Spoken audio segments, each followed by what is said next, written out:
Sinimulan nang ipatupad ang streamlining sa pagproseso ng mga dokumento sa Bureau of Immigration. Mula sa Maynila, may report si Victor Cosare, live. Yes, Victor. Floor, bunsod ng direktiba ni Pangulong Rodrigo Duterte na gawing mabilis ang proseso ng pagkuha ng mga dokumento sa mga ahensya ng gobyerno. 16 na immigration transactions na ang na-streamline simula nitong August 1.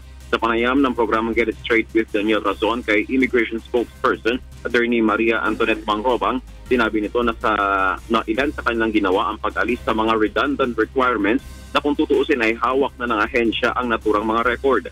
Halimbawa sa pagkuha ng visa extension, hindi nahihinga ng photocopy ng passport ang isang dayuhan dahil pagdating pa lang ito sa airport ay nakakapture na ng immigration counter ang image ng passport ng isang foreigner. Inalis na rin ng kawanihan ang paghingi ng kopya ng order or certificate kung ito ay galing lang din naman sa BI dahil tiyak na may kopya na sila nito at uhugutin na lamang sa kanilang record.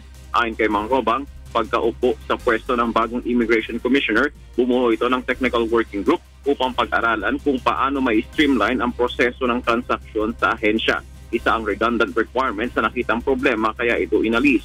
Bukod dito, pinaigting din ng bagong liderato ng ahensya ang kanilang anti-corruption efforts, gayon din ang border control. Dito sinusuri ng BI kung ang parating na dayuhan ay walang derogatory records at gayon din kung ang paalis na Pilipino sa bansa ay biktima ba ng human trafficking.